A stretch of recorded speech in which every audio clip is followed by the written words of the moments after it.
Mi nombre es Ignacio Sarmiento, yo soy anestesista de la Clínica Santa María y agradezco la invitación de mi querida Universidad Valparaíso para conversarles hoy día de anticoagulación y COVID-19.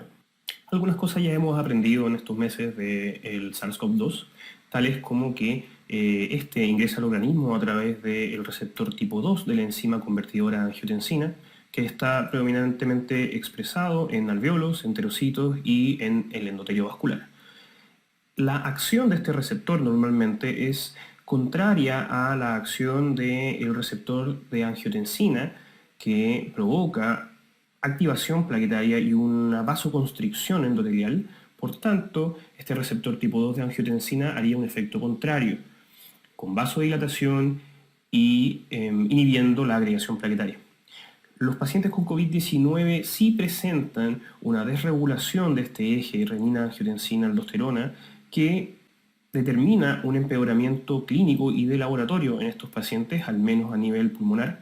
pero también hay evidencia de una afectación sistémica dada la presencia de clústeres de SARS-CoV-2 en endotelio, provocando endotelitis y adicionalmente disfunción endotelial. Y hace algunas semanas Gattinoni planteó la preocupación de que había probablemente un mecanismo adicional que explica la clínica y la evolución de los pacientes con COVID-19 y que no es exclusiva, digamos, de la fisiopatología clásica del síndrome de distrés respiratorio del adulto. Lo que sí sabemos es que el daño endotelial y epitelial generan una reacción inflamatoria sistémica. Eso es evidente a través de la elevación de distintas mediciones de interleuquinas o de otros mediadores inflamatorios, pero pareciera aquí en la enfermedad de COVID-19 la activación endotelial es anterior incluso a esta liberación masiva de citoquinas por parte de la reacción inflamatoria del cuerpo, e incluso pareciera ser preponderante como cuadro clínico. Es decir, muchos pacientes presentan clínica de una desregulación de su activación endotelial y por tanto esa es la que determina finalmente el outcome de estos pacientes, más allá de la posibilidad de desarrollar un distrés. Lo que sí sabemos es que independientemente de qué fue primero el huevo o la gallina, la inflamación sistémica de por sí puede generar una endoteliopatía inducida por el shock, lo que eventualmente podría terminar en la diseminación de una coagulación intravascular, lo que sucede normalmente en los cuadros sépticos. Bueno, momento de hacernos algunas preguntas. Esta activación endotelial que se produce durante la infección de SARS-CoV-2 provoca un cuadro de trombosis en los pacientes con COVID-19. Vamos a ver qué dice la evidencia. Existen algunas pistas en el laboratorio que llevan a pensar de que sí existe una hipercoagulabilidad. En el caso del fibrinógeno, esta es una proteína de fase aguda que aumenta en todos los cuadros inflamatorios y el COVID-19 no es una excepción, que se encuentra aumentado en distintos reportes. Y también, desde el punto de vista de las propiedades viscoelásticas de la sangre, hay dos estudios que, tanto para la tecnología Quantra como para la tecnología Rotem, muestran un aumento de la viscoelasticidad, principalmente a partir de la contribución exagerada de la fibrina dentro del componente total del coágulo, y de manera menos consistente también hay una contribución excesiva del componente plaquetario dentro de esta hipercoagulabilidad del laboratorio. También hay evidencia histológica de estas microtrombosis, tanto a nivel renal como se puede ver en la imagen de la izquierda, donde en las flechitas y asteriscos se puede evidenciar la presencia de trombos a nivel de los capilares peritubulares, y en la imagen de la derecha hay trombos invadiendo arteriolas pulmonares y capilares pulmonares, tanto, y esto es lo interesante, en zonas que están afectadas por distrés evidenciado en el escáner y también en zonas que aparentaban ser sanas. Esto se traduce en la presencia de eventos tromboembólicos durante el curso de esta enfermedad. Aparentemente sí. Hay reportes de incidencias acumuladas tanto para trombosis venosa profunda como para tromboembolismo pulmonar que giran alrededor del 15 al 25, incluso 30% de los pacientes, sobre todo en aquellos que están en la unidad de cuidados intensivos. Y también hay reportes de lesiones vasculíticas cutáneas, como se puede ver en la imagen. Adicionalmente, reportes de trombosis mesentéricas, incluso hay una serie que indica una incidencia de 3% de trombosis mesentérica en sus pacientes de la unidad de cuidados intensivos, y también pacientes que ingresaron al hospital con diagnóstico de síndrome coronario agudo o de stroke. Dentro de la evolución se les tomó una PCR y esta PCR salió positiva para coronavirus. ¿Cómo podemos medir la trombosis durante el curso de la enfermedad COVID-19? Una forma bastante directa de medir la trombosis en los pacientes es a través de la evaluación de su degradación, y para eso tenemos la herramienta del dímero D. El dímero D es una molécula formada a partir de la acción directa de las enzimas implicadas en el proceso tanto de coagulación como de fibrinólisis. Para que exista dímero D tiene que haber una acción completa de la trombina, es decir, debe haber una conversión desde la protrombina a la trombina. Tiene que haber una activación del factor 13 inducida por la trombina, a su vez que provoque el cross-linking entre las subunidades D del polímero de fibrina. Y finalmente tiene que haber una ruptura entre los enlaces D y E de esta molécula a partir de la acción de la plasmina. Es decir, el dímero D es un producto de la degradación final del proceso de coagulación. Un grupo holandés correlacionó la presencia de tromboembolismo pulmonar a través de angiografía y los valores de dímero D en estos pacientes. Aquí hay 43 pacientes, de los cuales 35 presentaron una angiografía probable o sugerente de tromboembolismo pulmonar. Y lo que muestra el gráfico es que probablemente un valor de dímero D superior a 2500 es altamente sugerente con la presencia de alteraciones sugerentes de tromboembolismo pulmonar. Hay un par de publicaciones respecto a esta asociación. Hay una cohorte holandesa de 184 pacientes, donde el 27% de estos pacientes que estaban en UCI presentaron una angiografía positiva para tromboembolismo pulmonar, y los factores de riesgo eran la edad y la presencia de una coagulopatía inducida por sepsis, que ya vamos a ver de qué se trata. Otra cohorte francesa de 150 pacientes encontró 16% de tromboembolismo pulmonar en la angiografía, y estos pacientes de UCI, en comparación a aquellos pacientes que presentaban distrés por otra causa que no era COVID, estos pacientes presentaban un odds ratio de 6.2 de tener una angiografía positiva para tromboembolismo pulmonar. Adicionalmente, otro reporte francés indica que en 106 pacientes de UCI, ellos encontraron 30% de angiografías positivas para tromboembolismo pulmonar, en las que el dímero D sobre 2500 nuevamente era altamente sugerente de la presencia de estas alteraciones en el escáner. Más allá de la asociación entre presencia de dímero D aumentados y eventos tromboembólicos en pacientes con COVID-19, también el dímero D se ha asociado a peores outcomes en estos pacientes, tales que los niveles aumentados de dímero D sí se asocian a pacientes que han requerido ingreso a la unidad de cuidados intensivos. Los niveles aumentados de dímero D también son mucho más frecuentes en pacientes que presentan mortalidad a causa de la infección por SARS-CoV-2. Incluso hay un reporte respecto a que valores sobre 1000 nanogramos por ml serían un factor independiente de mortalidad en los pacientes con COVID-19. Esta corte china presenta pacientes que al ingreso tenían un dímero D o mayor a 2000 nanogramos por ml o menor a este valor. Vale la pena destacar que los pacientes que tenían sobre este umbral presentaban un hazard ratio de 51.5, lo que viene un poco a reflejar lo que hemos ya conversado, que existe una relación entre la presencia de dímero D significativamente aumentado. Eso de manera arbitraria está descrito entre 3 a 4 veces sobre el valor normal máximo, que en el caso de nuestra realidad es alrededor de 500 nanogramos por ml.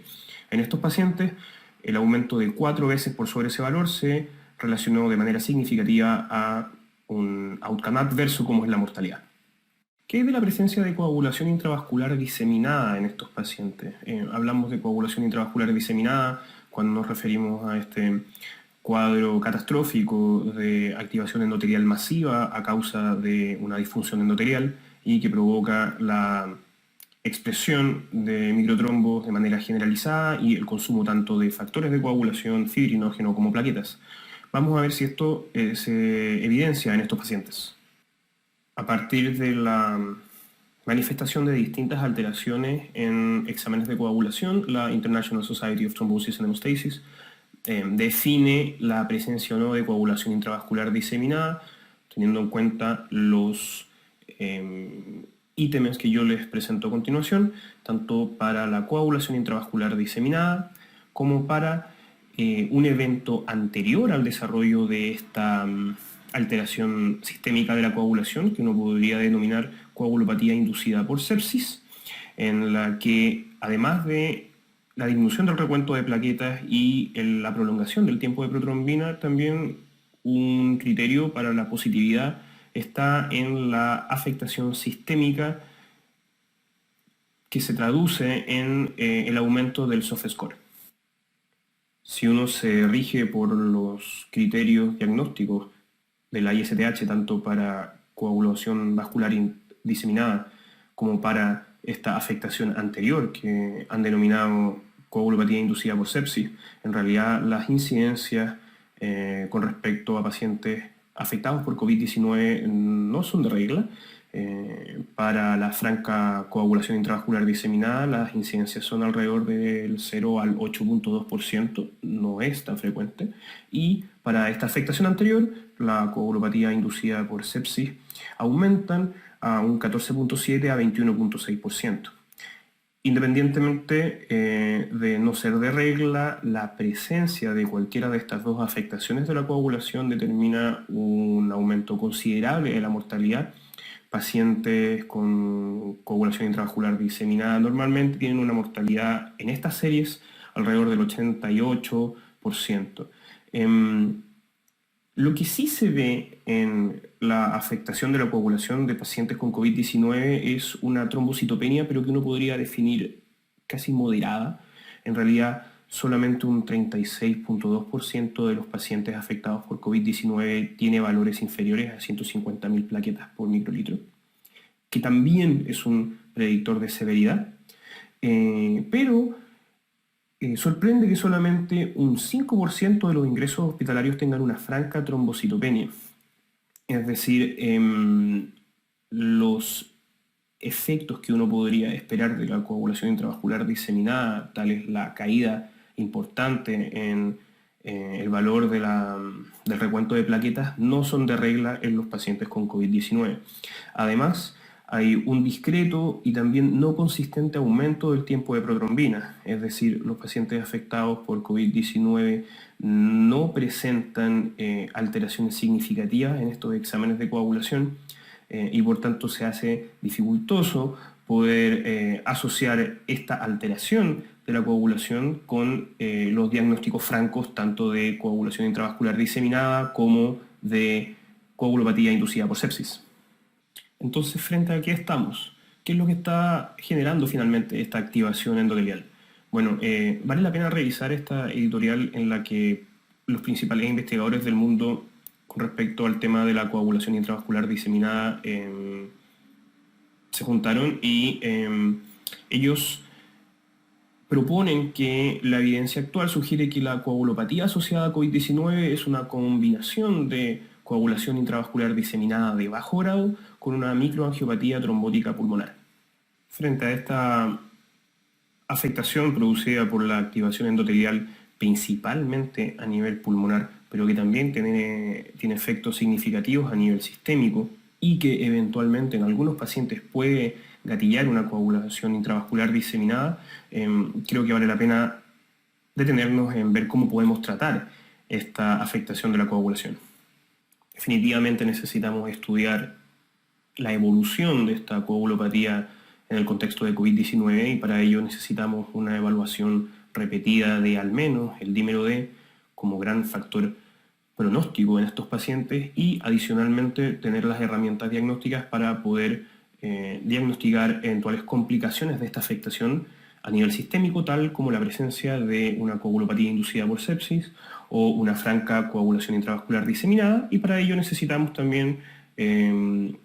evaluar el tiempo de protrombina y el recuento plaquetario. Nuestro enfrentamiento debe ir dirigido a evaluar la presencia temprana tanto de una coagulopatía inducida por la sepsis o una franca coagulación intravascular diseminada. Adicionalmente, necesitamos poder identificar a aquellos pacientes que presentan un riesgo tromboembólico elevado, reconocer algunos factores de riesgo, tales como los pacientes gestantes, pacientes que ya tengan el antecedente de tener algún evento tromboembólico en su historia clínica, pacientes que estén recientemente operados, pacientes obesos, pacientes añosos, etc. Definitivamente a este tipo de pacientes debemos hacer una optimización de la tromboprofilaxis y ante alteraciones significativas de los valores de laboratorio o bien adicionalmente de la situación clínica del paciente, uno debe sospechar tempranamente la presencia de un tromboembolismo pulmonar que, como hemos visto en algunas series, tiene una alta incidencia en los pacientes, principalmente aquellos que están en cuidados intensivos. Dentro de las herramientas que nosotros tenemos para efectuar la tromboprofilaxis o bien la anticoagulación franca en los pacientes afectados por coagulopatía secundaria al COVID-19, tenemos la heparina, que hemos visto que hay una asociación entre el uso de heparina y menor mortalidad en pacientes ventilados, y también hay una asociación entre una disminución de la mortalidad y el uso de heparina en pacientes con dímero D mayor a 3.000 nanogramos por ml o en aquellos que ya tenían criterios positivos para hacer el diagnóstico de coagulopatía inducida por sepsis. Adicionalmente, no hay que olvidar que hay bastantes reportes respecto a efectos antiinflamatorios directos que podría tener la heparina, e incluso reportes de efectos antivirales, pero quedémonos con la evidencia reciente en los pacientes COVID-19 de que hay una asociación entre el uso de heparina y al menos la menor expresión de outcomes adversos en estos pacientes. Con respecto a qué tipo de heparina usar, el consenso general se inclina más bien al uso de heparina de bajo peso molecular. Les dejo a continuación este esquema sugerido de tromboprofilaxis, que es un derivado de la Sociedad Española de Trombosis y Hemostasia, en los que ellos definen que uno debe, ante todo paciente hospitalizado, iniciar la tromboprofilaxis y en aquellos con factores de riesgo uno debe ir dirigidamente a evaluar si este paciente tiene dímero D extremadamente elevado o bien un diagnóstico franco de ya una afectación sistémica, como podría ser la coagulopatía inducida por la sepsis, y ante el empeoramiento clínico del paciente, uno debe ir dirigidamente a descartar la presencia de tromboembolismo pulmonar o de trombosis venosa profunda, en el caso de que el diagnóstico sea positivo, o uno no pudiera descartar este diagnóstico dentro de las causas del empeoramiento clínico del paciente, uno debiera escalar a una anticoagulación y en el caso de que el estudio fuera negativo, uno podría deescalar a una tromboprofilaxis ajustada por kilo de peso del paciente. Es decir, solamente los pacientes hospitalizados sin factores de riesgo recibirían tromboprofilaxis en dosis estándar y el resto de los pacientes al menos recibiría tromboprofilaxis en dosis intermedias, ajustadas por peso. Ya para terminar, quiero dejarlos con algunas reflexiones finales.